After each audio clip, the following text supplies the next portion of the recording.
श्री राम जय जय राम। श्री राम जय जय राम।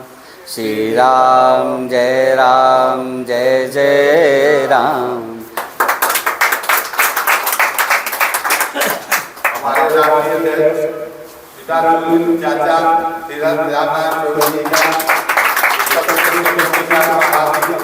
स्वागत है। और ये अभी परिचय हो रहा है। ये हमारे भैया है जिन्होंने अपना पूरा जीवन सनातन धर्म, हिंदू धर्म और हिंदू धर्म की रक्षा करना। श्री मुकेश दुबे जी जो हमारे राष्ट्रीय महासचिव है, जिनका भी मैं प्रदेश कमेटी में हार्दिक अभिनंदन और स्वागत करता हूँ। मैं माननीय राष्ट्रीय अध्यक्ष जी अनुपम भैया और राष्ट्रीय संरक्षक जी आप लोगों को बताना चाहता हूँ, जब चाहेंगे उत्तर प्रदेश की सरकार के जो विधानसभा के प्रत्याशी वर्तमान में विधायक हैं, उनको चैलेंज करने का दम रखते हैं। ये हमारे जो योद्धा हैं, कार्यकर्ता हैं और एकदम ये तैयार हैं कि कब माननीय राष्ट्रीय अध्यक्ष जी की, राष्ट्रीय महासचिव जी को मुझे मिले कि मैं उत्तर प्रदेश को कदमों से नाप दूं। और मैं इन अपने वीर योद्धाओं को मैं चाहूँगा एक बार आप लोग सभी लोग ताली लगा के धन्यवाद दीजिए और एक बार बोलिए भारत माता की जय।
से लड़ना है कि जो हमारे हिंदुस्तान में रहते हुए भी हमारे हिंदू धर्म को खतरा पैदा कर रहा है, जो जिहाद के नाम पे जो हमारी बहू बेटियों को धर्मांतर करा रहे हैं, उनसे मुझे लड़ना है।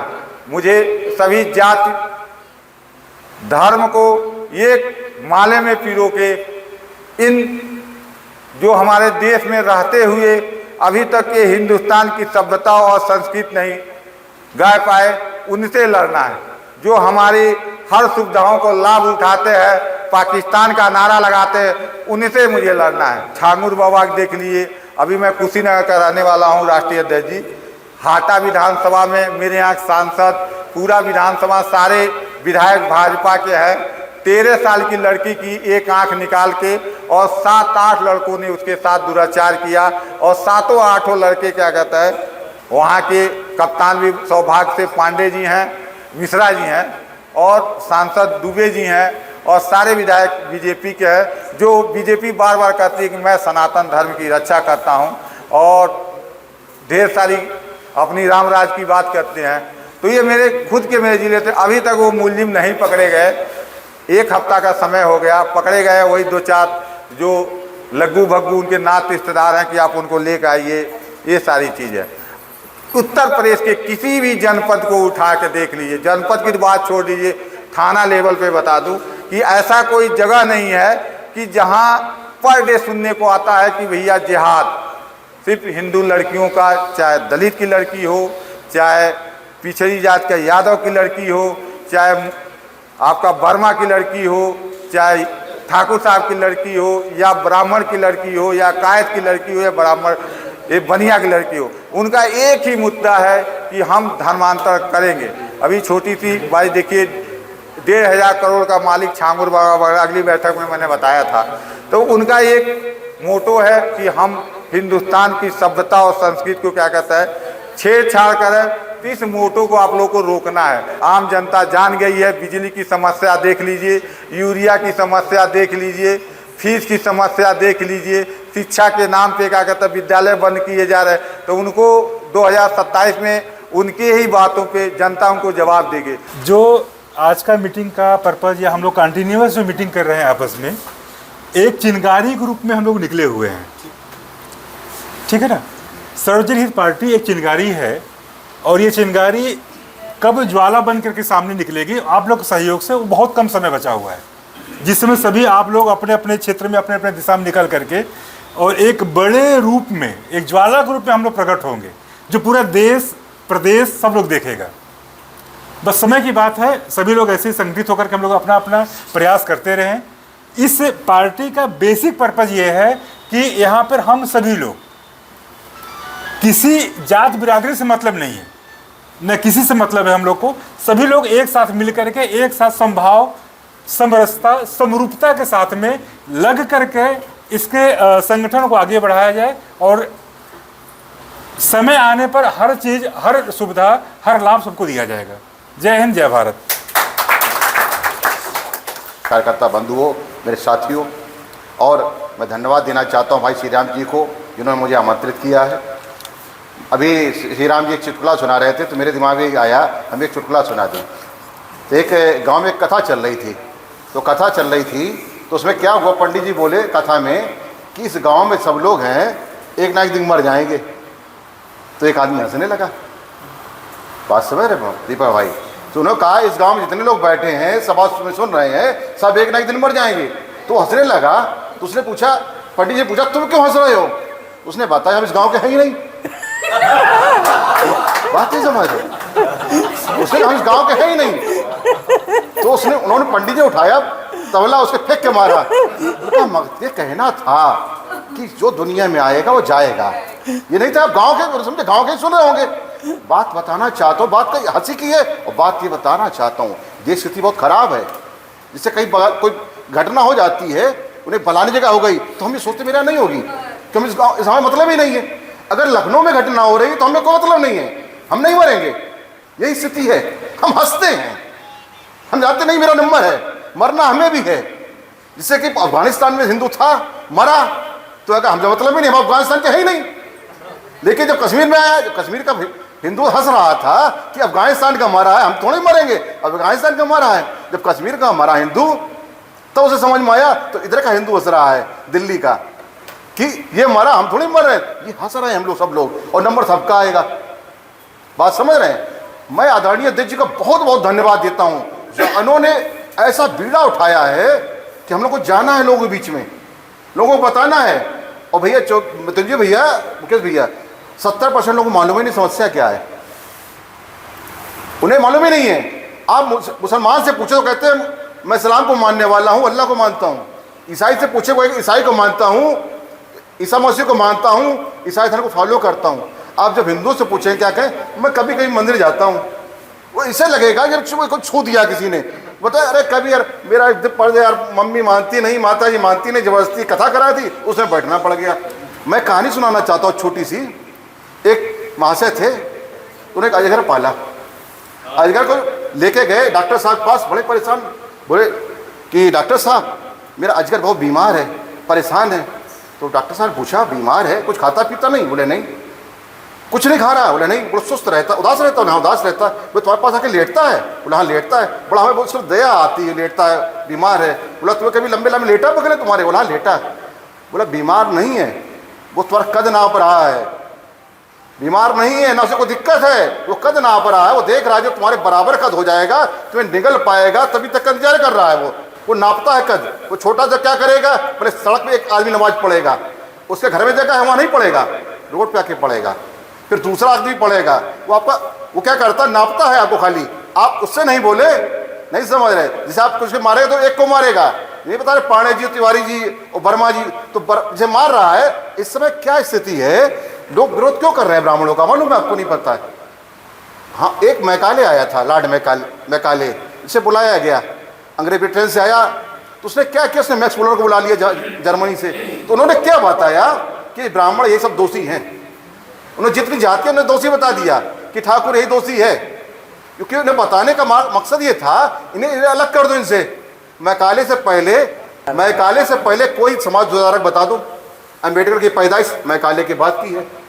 माननीय भीमराव अम्बेडकर जी की पैदाइश लॉर्ड मैकाले के आने के बाद की है भैया। प्रोफेसर साहब सही करेगा नहीं कह रहे? ज्योतिबा फूले की पैदाइश मैकाले के आने के बाद है। और कौन हुए थे? एक और हैं, ज्योतिबा फूले हैं और पेरियार साहब की पैदाइश सब मैकाले के बाद है। उससे पहले कभी ब्राह्मणों शोषण नहीं किया, क्षत्रियों शोषण नहीं किया। अभी बात चल रहा, विवाद चल रहा था यादवों का।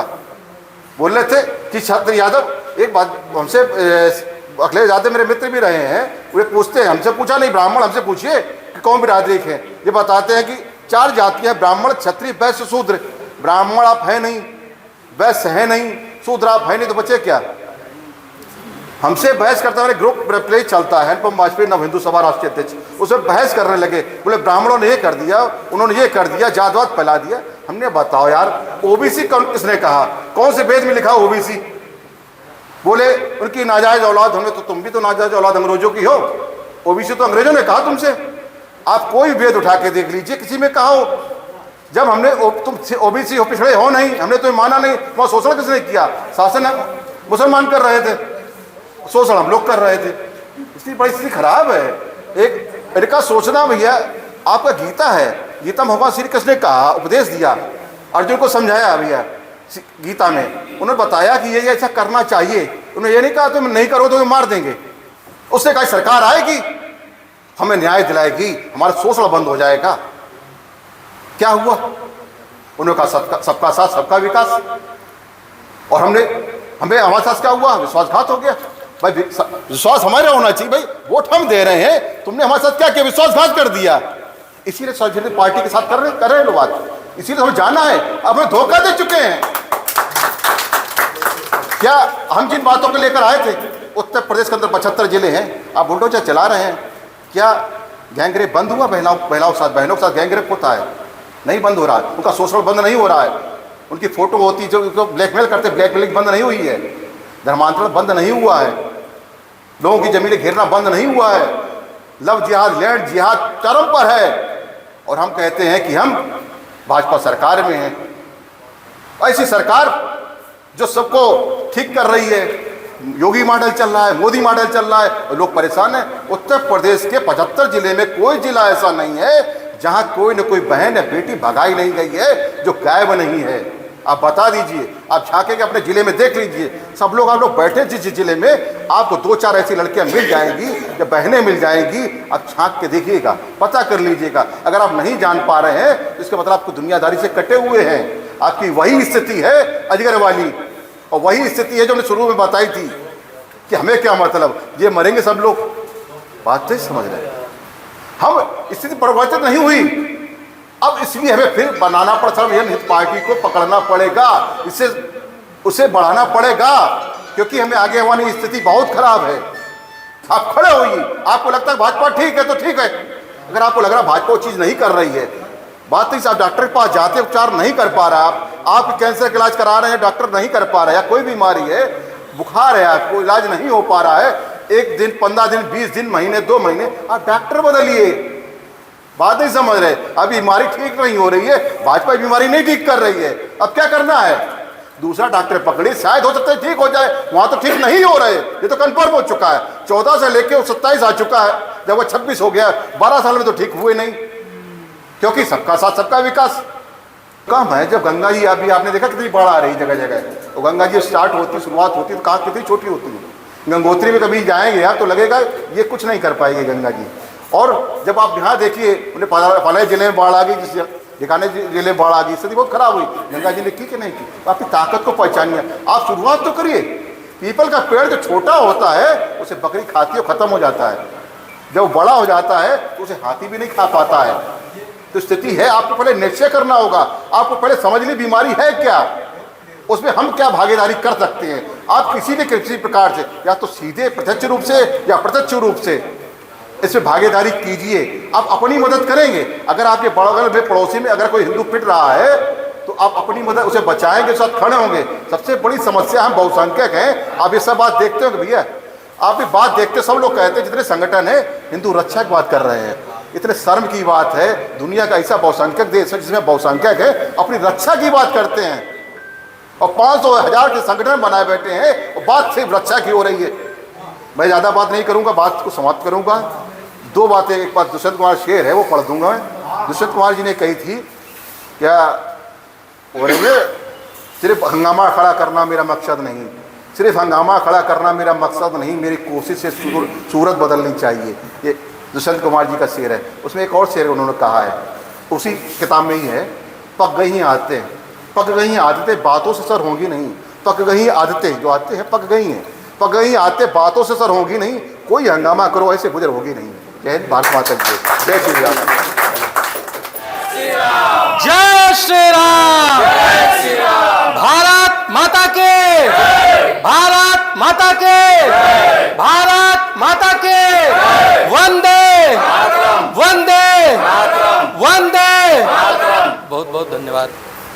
उत्तर प्रदेश की राजनीति को एक नया अध्याय देने का संकल्प लिया। कोई ऐसा व्यक्ति नहीं है, बिरला होता है, जो समस्या का कारण समझने की कोशिश करता है। सर्वजन हित पार्टी ने समस्या का कारण पढ़ने की कोशिश की कि यह समस्या आ कहाँ से रही है। समस्या की उत्पत्ति दिखाता हूँ, 2 मिनट में देखिएगा। मोहम्मद बिन कासिम ने भारत के ऊपर हमला किया, युद्ध होने लगा। जय सिंह, प्रीण सिंह, उदय सिंह आदि शासक जो भारत के ध्वजा को लेके चल रहे थे, उनके साथ लड़ाई हुई। दिन भर लड़ाई चली, शाम को युद्ध विराम हुआ। नियम के अनुसार शाम को सूर्यास्त के बाद युद्ध विराम हो जाता है। युद्ध विराम हुआ, दोनों सेनाएं अपने अपने कैंपों में चली गईं। लोगों ने आराम करना, भोजन पानी की व्यवस्था करना शुरू किया। मोहम्मद बिन कासिम अपने सेनापति के साथ बाहर टहल रहा था। उसने देखा कि जो हमारे भारत के शासक थे, उनके कैंप में जगह जगह आग जल रही थी। तो उसने अपने सेनापति से पूछा कि यह बताओ ये क्या है। तो उसने कहा महाराज आग जल रही है। तो उन्होंने कहा यार आग जल रही है तो मैं भी देख रहा हूँ, ये इतनी आग क्यों जल रही है। तो कहा कि खाना बनाने के लिए आग जल रही है इतनी।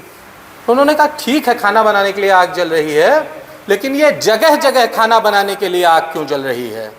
तब वो खड़ा हुआ, उसने कहा महाराज वो पंडित जी का कैंप है, वहाँ पंडित जी का खाना बनता है। वो बाऊ साहब का कैंप है, वहाँ बाऊ साहब का खाना बनता है। और ये दलितों का कैंप है, ये अगड़ों का कैंप है, ये पिछड़ों का कैंप है, ये फलाने का कैंप है, धोबी का कैंप है, कहार का कैंप है।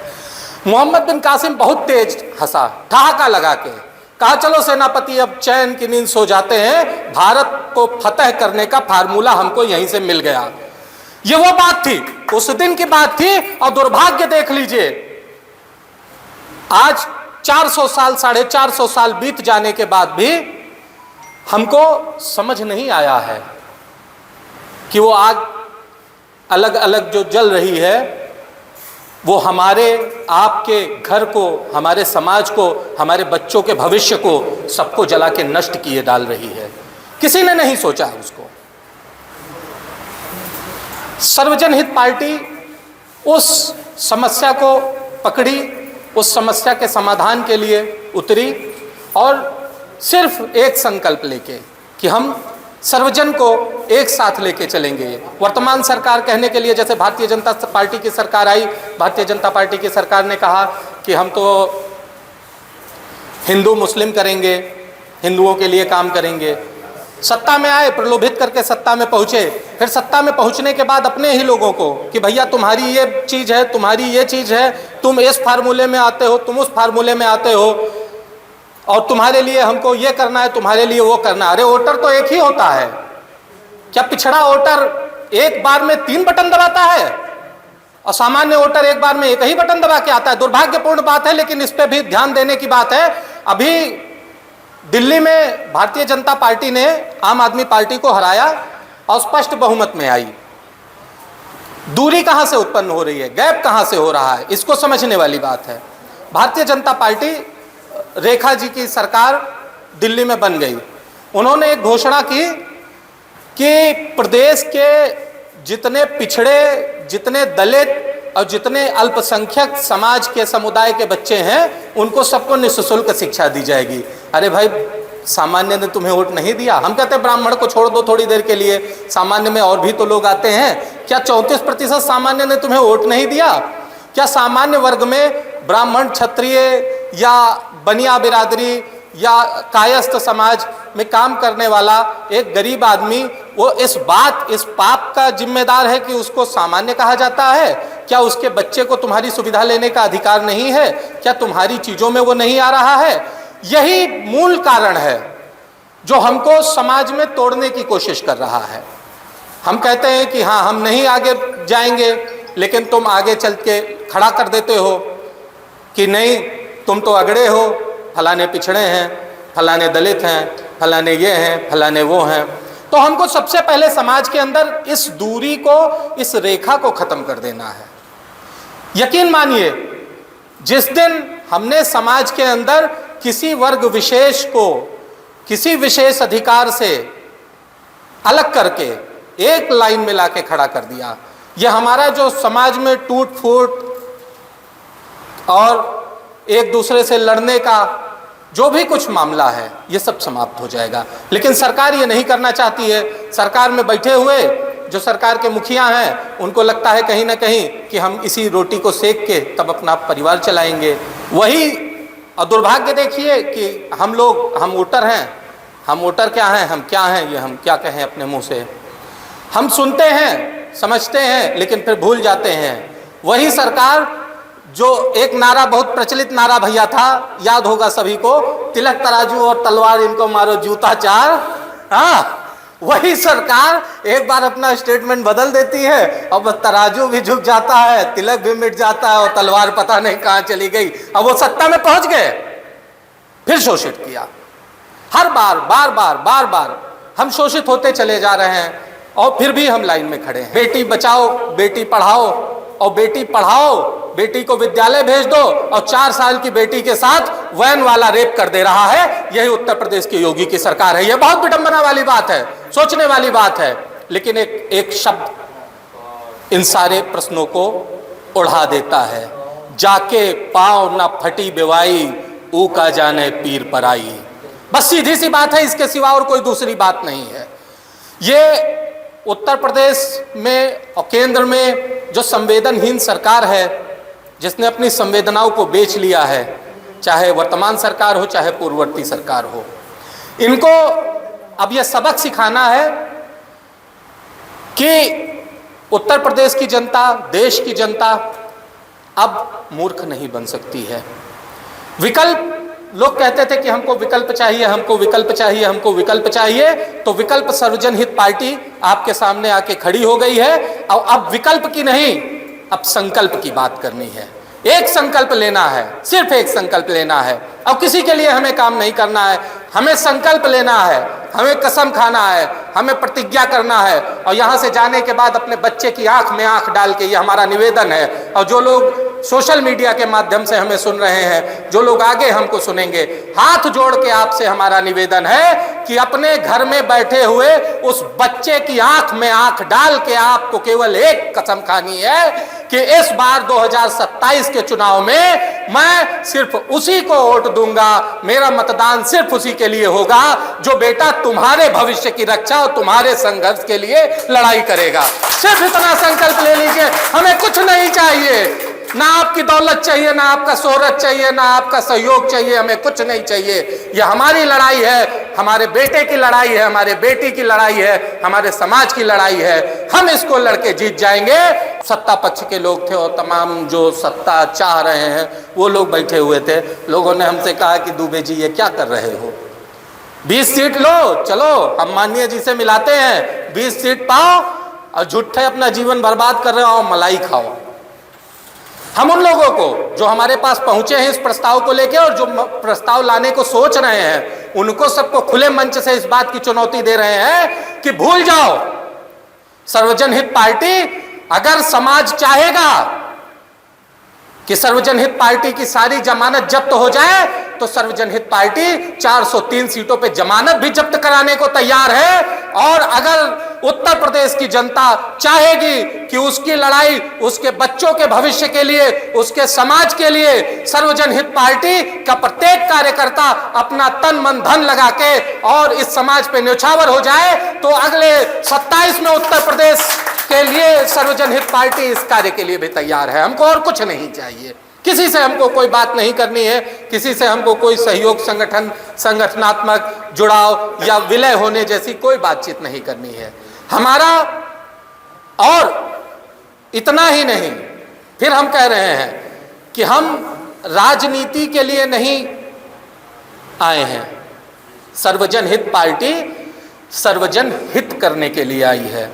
और सर्वजन हित ये कोई जरूरी नहीं है कि हमारी पार्टी का मुख्यमंत्री बैठा हो सत्ता में सर्वजन हित हो रहा हो, या फलानी पार्टी बैठी हो, ढिमकी पार्टी बैठी हो, वो सर्वजन हित करे।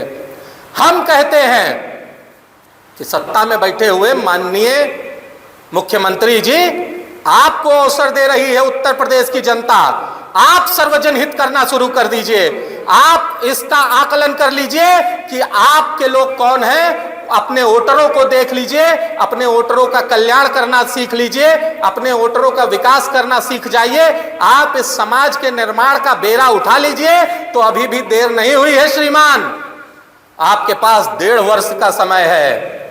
और अगर आप नहीं करेंगे तो मजबूरी में सर्वजन हित पार्टी, जिसने जो है ये बेड़ा उठा लिया है, वो आ रही है और आपको सदन में बिठाल के और 5 साल के अंदर उत्तर प्रदेश को उत्तम प्रदेश कैसे बनाया जा रहा है, इसकी रेखा सूची आपको दिखाएगी और 5 साल में उत्तर प्रदेश को राम राज्य बना के सिद्ध करके दिखाएगी। हमारे इस सर्वजन हित पार्टी के कारवां को लेके चलने वाले और इस पार्टी को दिनों दिन आगे बढ़ाने वाले हमारे राष्ट्रीय महासचिव ओजस्वी, तेजस्वी, जो भी कहा जाए इनके लिए, इस पार्टी हित में इन्होंने जिस तरह का संकल्प लिया है एक व्यापारी के रूप में, हमारे ख्याल से 4 साल 5 साल हो गया पार्टी और राजनीति में और संगठन में रहते हुए, तो 25 वर्ष हो गया।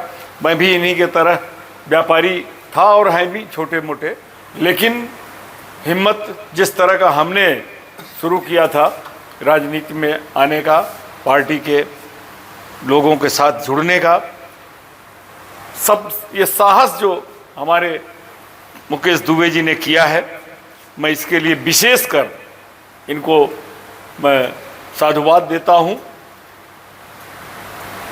और हमारे इस पार्टी के प्रदेश के संरक्षक भाई चौबे जी, ये भी हमारे इस प्रदेश में नामचीन व्यापारियों में से हैं, वकील साहब हैं, लेकिन इन्होंने जिस तरह से साहस दिखाया और मुकेश जी की टीम को आगे बढ़ाने का कार्य आपने किया, मैं आपको विशेष साधुवाद देता हूं।